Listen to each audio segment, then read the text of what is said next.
My stepdaughter slapped when she saw me at her graduation. She said, "Why do you want to disgrace me? Why are you here with your working gear?" This was after I paid for tuition throughout college and even single-handedly got her everything she needed for the graduation party.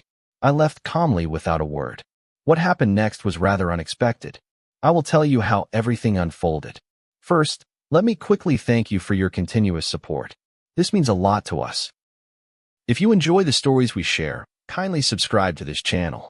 It will be great if you can leave a comment on which city you are watching from. We might just give you a shout-out in our next story. Today's special shout-out goes to Rob Veltman from New York. We are glad you enjoy our stories. Now let's go deeper into the story. I've always worked with my hands. Calloused palms, dirt beneath the nails, boots scuffed from long days on concrete. I didn't grow up dreaming of laying down tile or hanging drywall, but somewhere between surviving and building a future, I found dignity in construction. I'm a contractor by trade, but more than that, I'm a man who believes in structure, both in buildings and in life. That's what drew me to Marie's mother, Sheila. She was soft where I was rough, calm where I was busy, and she had this little girl with wide, questioning eyes who didn't speak to me for the first 6 months I was in their lives. Her name was Kayla. She was 10 when we met, 14 when she first called me Dad. That moment, quiet and spontaneous, meant more to me than any paycheck I'd ever cashed. I never tried to replace her father. The man was barely in the picture, a ghost in a phone book. But I showed up, every school meeting, every birthday, every late-night stomachache. I paid attention. I remembered that she liked her sandwiches cut diagonally, not in halves. That she hated oranges, but loved orange juice. I paid for braces when she was 16, sat through her first heartbreak at 17, and when she got accepted into college, I was the one pacing in the backyard with the acceptance letter in hand like it was my name printed on it. I told her, "Baby girl, you focus on studying. I'll take care of the rest." And I did. Tuition, books, off-campus housing, the damn parking fees that seemed to double every semester, I covered it all. It wasn't easy. There were weeks I took on extra jobs, worked through Sundays, skipped vacations and birthdays of my own just to make sure that girl had what she needed. I didn't expect applause. I wasn't looking for sainthood. But I believed, maybe foolishly, that when someone sacrifices that much for you, there's a kind of unspoken gratitude that holds the relationship together. Turns out, I was wrong. As graduation neared, I went into overdrive. Kayla wanted a party, a big one. Classy, elegant, white and gold theme, she said. I didn't blink. I rented the hall, hired a caterer, paid a decorator who charged more than I make in a week. I didn't even argue.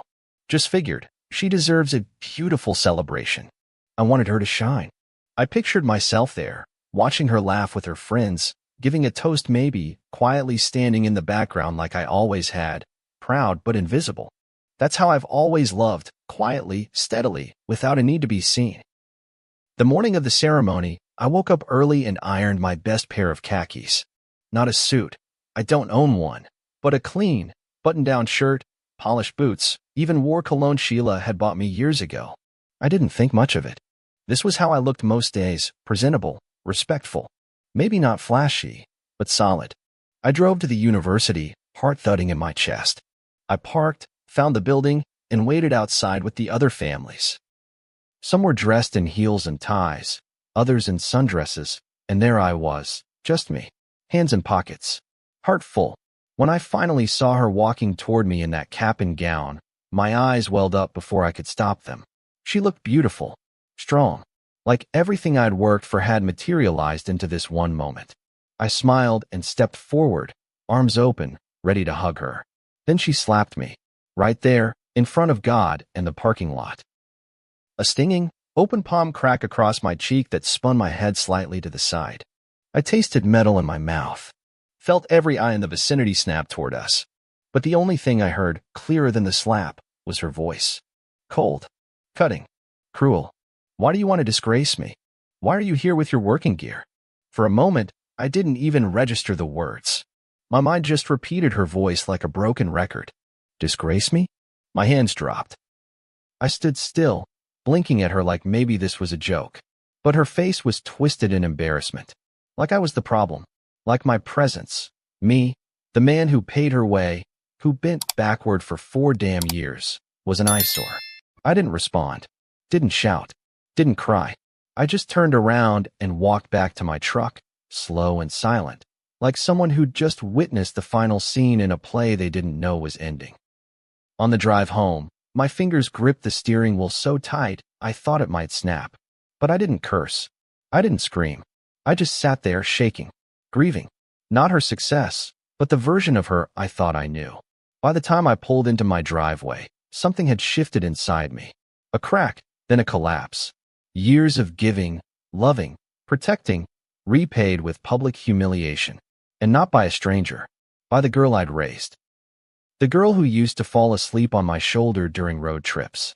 Who once made me a Father's Day card out of construction paper and glue. That girl was gone. And in her place stood a woman who saw me as less. As embarrassing.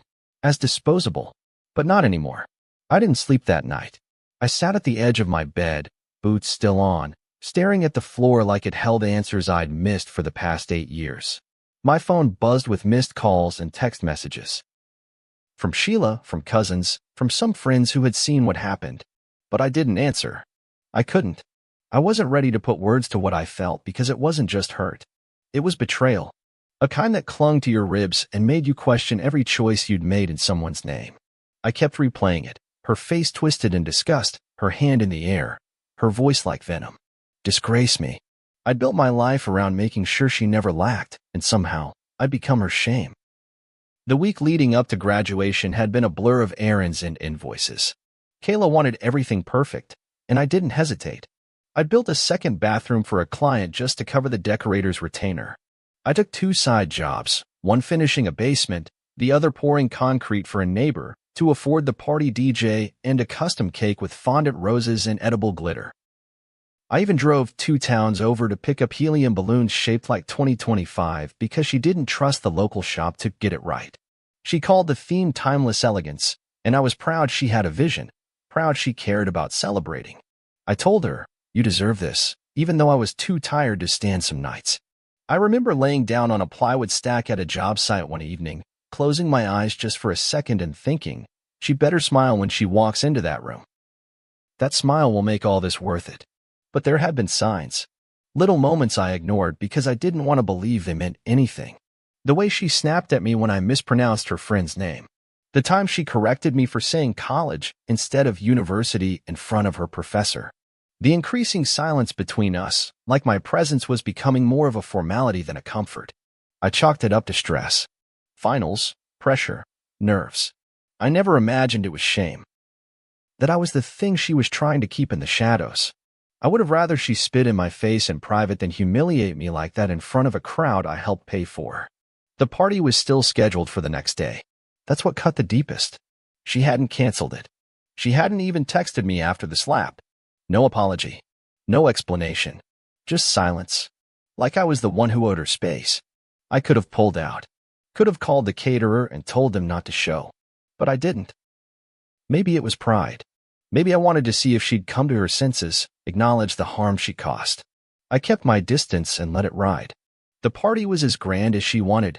Gold-rimmed glassware, white roses, a live saxophonist, and a photo backdrop with her name in metallic script. My name wasn't mentioned once. Not in the toast she gave. Not in the slideshow. Not in the thank you speech where she praised her mom and even her absentee father who always believed in her. I watched a video of it later. Someone had posted it online. There she was, smiling like a queen, holding a glass of champagne, thanking everyone but me. And the crowd cheered. None of them knew who had paid for every inch of that fantasy. When Sheila came home that night, she tried to talk. She didn't mean it, she said. She's young, and she's dealing with a lot of pressure.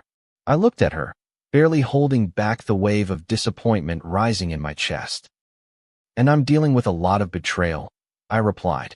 But I didn't slap her in public and call her trash.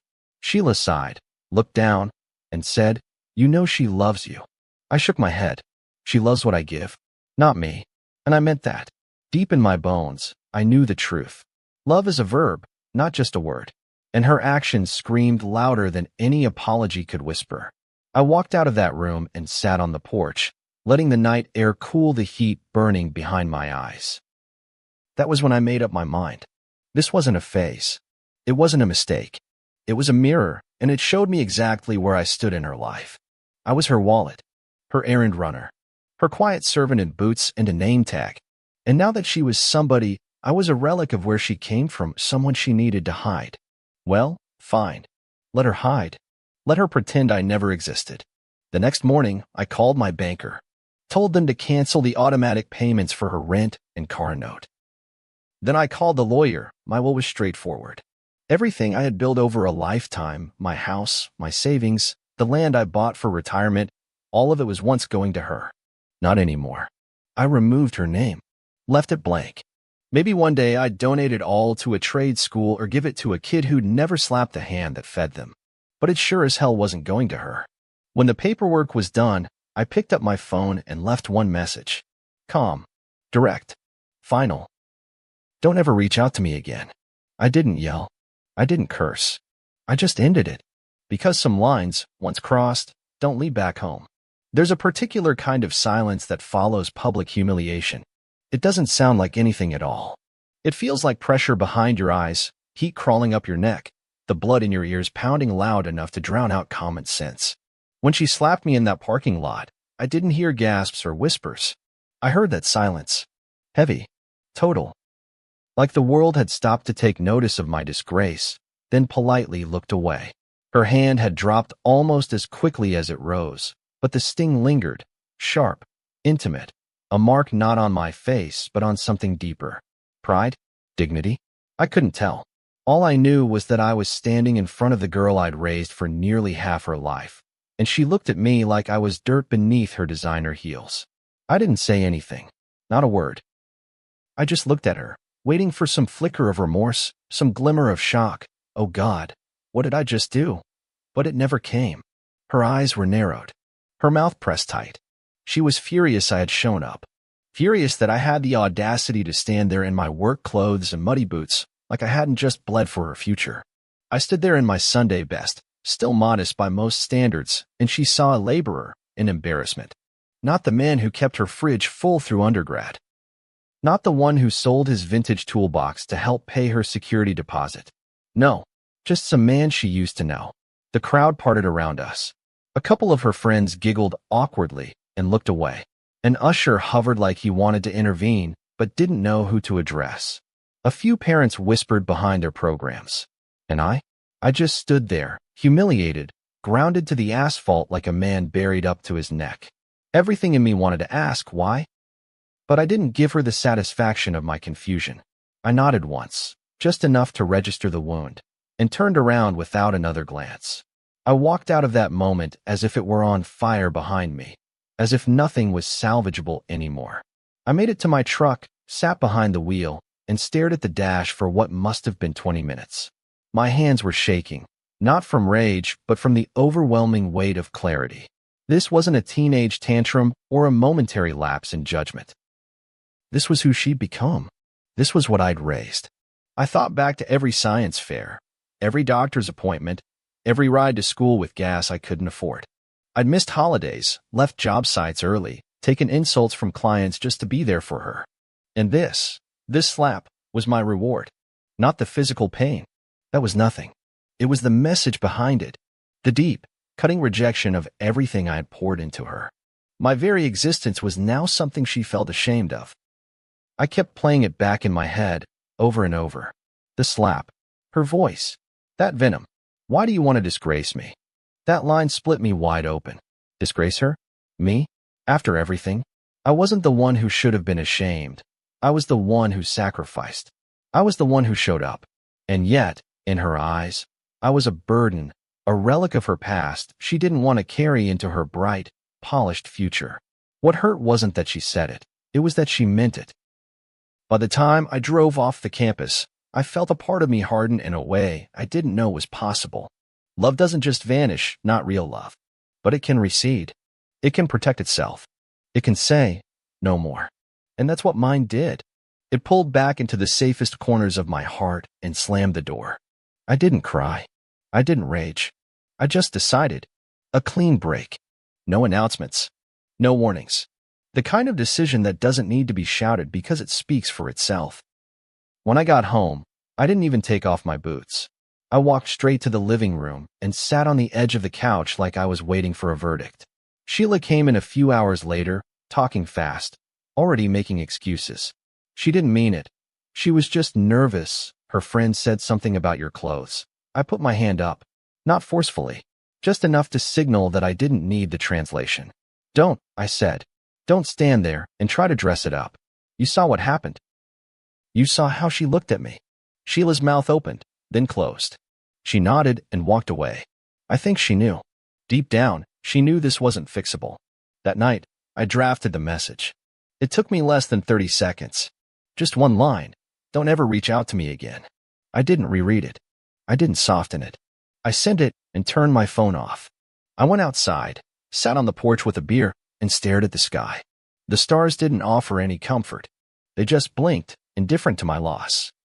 In the quiet that followed, I thought about all the years I'd spent being her father. Not her stepfather, her father. No qualifications. No asterisks. I never loved her halfway. I never held back because she wasn't mine. I gave everything I had, and she took it without hesitation. Until the moment she didn't need it anymore. Until the moment she saw my hands, my boots, my clothes, and flinched. I used to think love meant sacrifice. That giving without keeping score was the highest form of care. But that night, sitting in the dark with a swollen cheek and an empty phone, I realized something else. Love without respect isn't love at all. It's dependency. It's convenience. And I was done being convenient. The morning after I sent the message, I woke to a strange kind of quiet. Not the peaceful kind that follows a good night's sleep. This was something heavier. Like grief had settled into the walls of the house. I didn't open my phone. I didn't make coffee. I just sat at the kitchen table, staring at the grain in the wood, letting the silence tell me what came next. It was funny. After years of juggling bills, managing jobs, and making sure Kayla never saw the cracks in the floor, I suddenly had nothing urgent to do. Nothing to prepare. Nothing to give. Just stillness. And under it, a slow-burning certainty. I needed to cut her off completely, not just financially, but emotionally, legally, spiritually. There would be no room left for her to crawl back into. Not after that slap. Not after that look. By noon, I was on the phone with my banker. The woman on the other end. Janine, a no-nonsense type who'd handled my accounts for years, sounded surprised when I told her I wanted to cancel the automatic transfers. The rent, the car note, the credit card, you want all of that stopped? She asked, her tone cautious. Yes, I said flatly. As of this moment, there was a pause. Is everything all right, Mr. Martin? I almost laughed at the question. I wanted to say, everything is finally clear, but I just said, it's personal. She confirmed the cancellations, and I thanked her, then hung up. It felt like cutting a rope, one that had been wrapped around my neck without me realizing it. I took a breath, and for the first time in days, it went all the way down to my lungs. But I wasn't done. Next came the lawyer. I'd updated my will just last year to reflect what I thought was a stable future. Kayla would inherit everything. My house, my land, my savings, even my truck. I didn't have much in terms of luxury, but what I owned was hard-earned, and I'd imagined her using it to build a life, to maybe one day pass it on to her own children. Now, I couldn't stomach the idea of her receiving a single nail from my toolbox. I scheduled an appointment and sat across from Mr. Callahan, a gray-haired man with a sharp pen and a soft voice. We're removing her from the will? He asked gently. Completely, I said. Leave it blank. I'll figure out later where it should go. He nodded and made the changes. I signed without hesitation. It was final. Cold, perhaps. But cold is better than burning. Back at home, I stared at the photo wall for a long time. There were years of moments up there, Kayla in pigtails on her first day of school, the two of us building a birdhouse when she was 12, her senior prom night, me standing beside her with a crooked tie and a grin too wide for my face. I took them down one by one. Not out of spite, but because I couldn't keep looking at someone who no longer saw me. Every photo felt like a broken promise.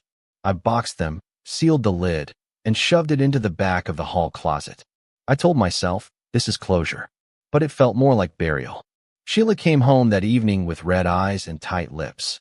She stood in the doorway, watching me sweep the living room like it was any other Tuesday. You really cut her off? She asked, voice barely above a whisper. I didn't look up. Yes. She came closer. She called me crying. Said she made a mistake. Said she panicked and didn't know how to fix it. I set the broom against the wall.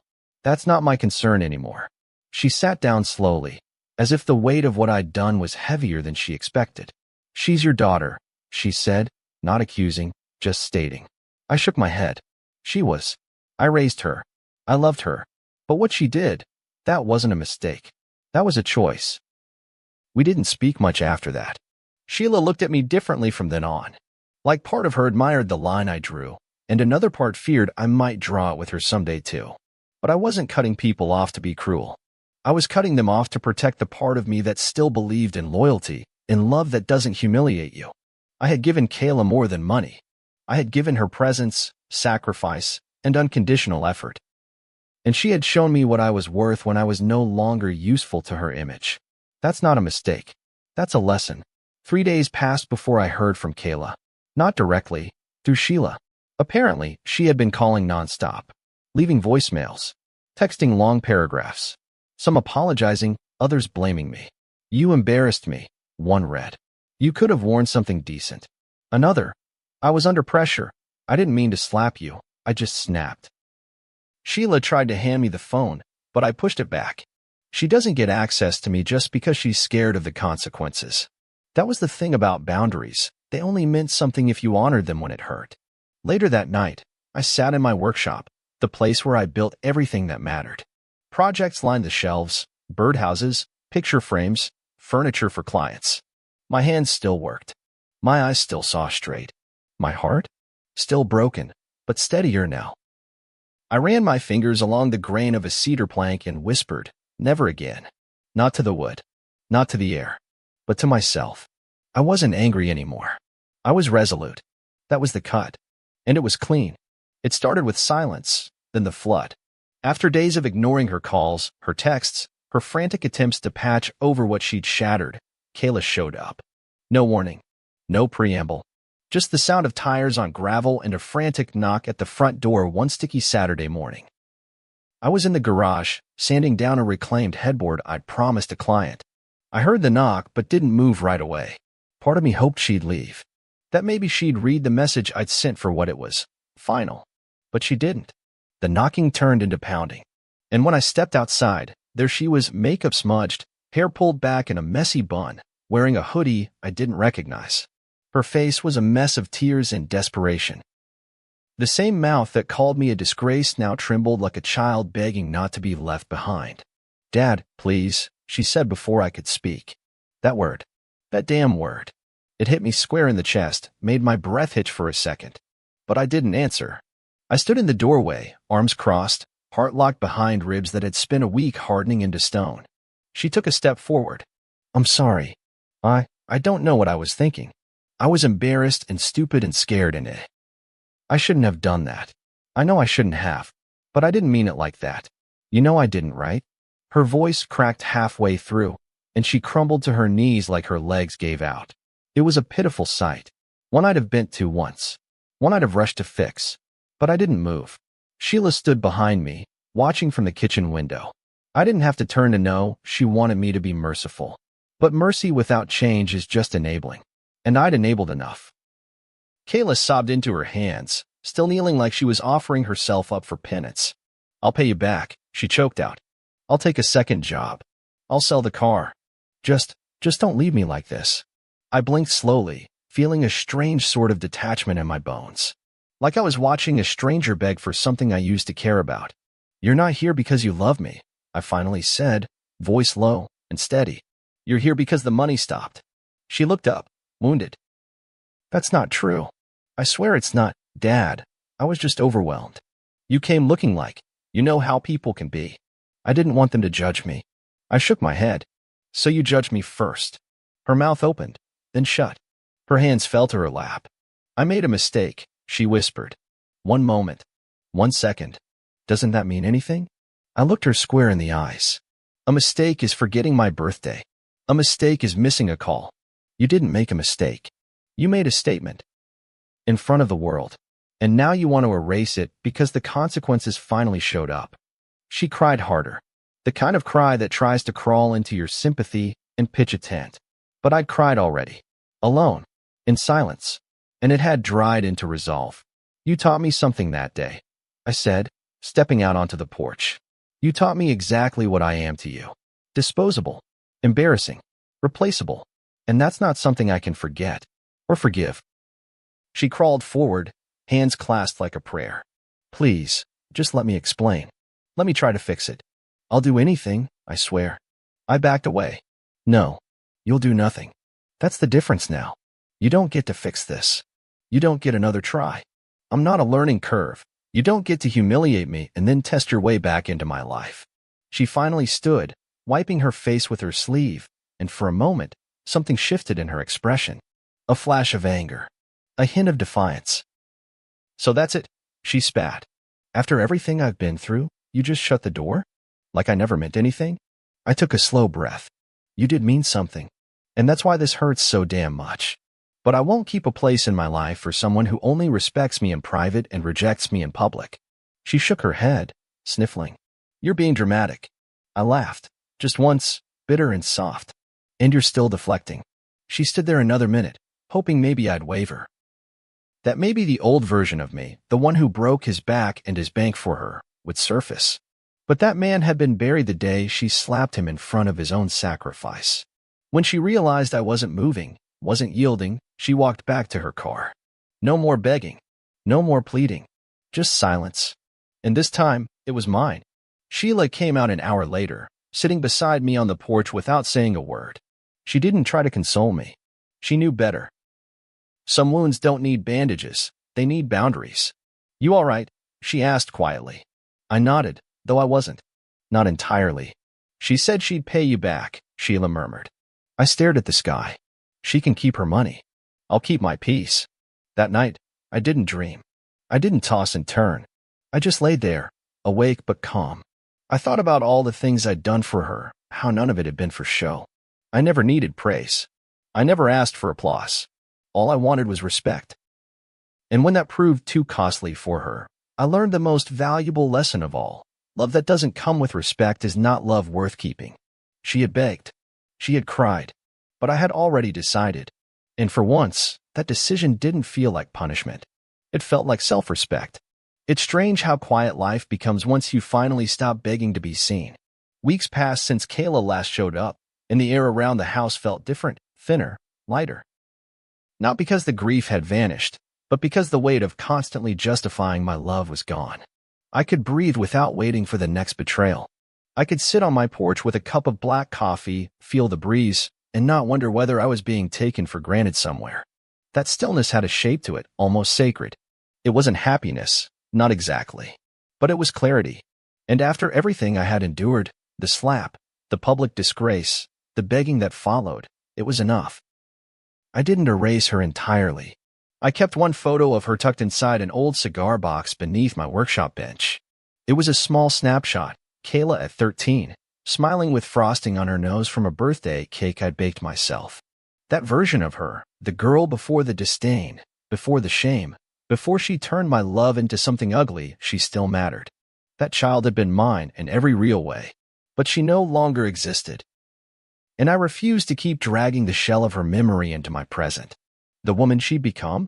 She had drawn the line. I just held her to it. Sheila didn't bring her up much anymore. At first, she tried to act like things might mend on their own, like time would eventually round off the sharp edges. But she saw me clearly now, saw how deep the cut went. After a few failed attempts to play peacemaker, she let the subject go. That was the hard part. Realizing I hadn't just created distance between myself and Kayla, but between myself and the woman I loved. Because once I set that boundary, it revealed things in our marriage too. All the years I'd overextended myself, thinking love meant endurance. I began to see how much of my giving had been taken for granted, by both of them. One night, as we sat at the kitchen table, Sheila broke the silence. You haven't been the same, she said, not accusatory, but honest. I looked up from my plate. Neither has she. Sheila nodded slowly. You think there's any hope left? I chewed for a moment, swallowed, then answered. For her? Maybe. But not with me. I'm not a bridge she gets to cross again. She sighed, and I could tell she wanted to argue, to plead one last time. But instead, she asked, and us. That question held weight. For a second, I didn't know if she was asking about our marriage or our loyalty. Maybe both. I reached across the table, took her hand gently, and said, "That depends on whether you respect where I drew the line." I think that's what people miss when they talk about forgiveness. They think it means erasing the past, folding your pain into a napkin, and pretending it never stained the table. But real forgiveness starts with acknowledgement. And Kayla hadn't done that. Not truly. She was sorry she got caught, sorry she lost access to the life I helped build it. But not sorry for what she believed about me in the first place. And I couldn't rebuild anything on that kind of rot. My boundary wasn't a wall to punish her. It was a door I closed for good. Because love without accountability becomes poison. And I'd spent too long sipping that slow drip. Every so often, I'd get word through mutual friends or Sheila that Kayla was getting her life together. She'd taken a second job, moved in with a roommate, even sold the car. Good for her. I didn't wish her failure. I didn't want her miserable, but I also didn't want her near me. Growth is a beautiful thing, but only when it's not used as currency to buy your way back into someone's life. I wasn't a checkpoint she could circle back to once she figured things out. I had kept her safe for years. Now, I was keeping myself safe from her. One Sunday, I drove out to a plot of land I'd been eyeing for a while. Quiet place, about 30 minutes outside town, with enough space to build a cabin or maybe a simple one-bedroom. Just something mine. I stood in the middle of it, boots sinking slightly into the earth, and let the wind pass over my shoulders. I closed my eyes and imagined a life with no explaining, no apologizing, no proving my worth to people too blind to see it. Just peace. Just earned rest.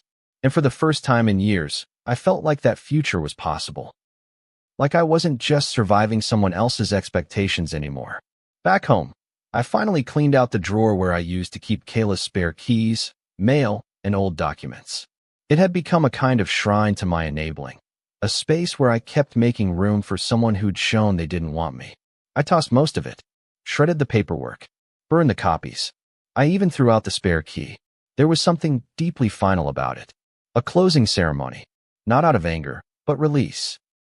I whispered, "Be well," as I dropped it all into the bin. Not because she'd hear it, but because I needed to say it to let go. Some people say blood is thicker than water. I say respect is thicker than both. Love without it is a ship with no sail, a promise with no weight. I loved Kayla. God knows I did. But I loved myself too. And after everything, that had to be enough. She made her choice when she raised her hand and tried to cut me down in front of the world. I made mine when I didn't let her back in. And I would stand by that choice every damn day. If this story moved you, made you reflect, or reminded you of your own boundaries, don't forget to like, share, and subscribe for more powerful, real-life narratives. Your support helps us bring these voices and experiences to light, so join the conversation in the comments and let us know where you draw the line. See you soon in the next story.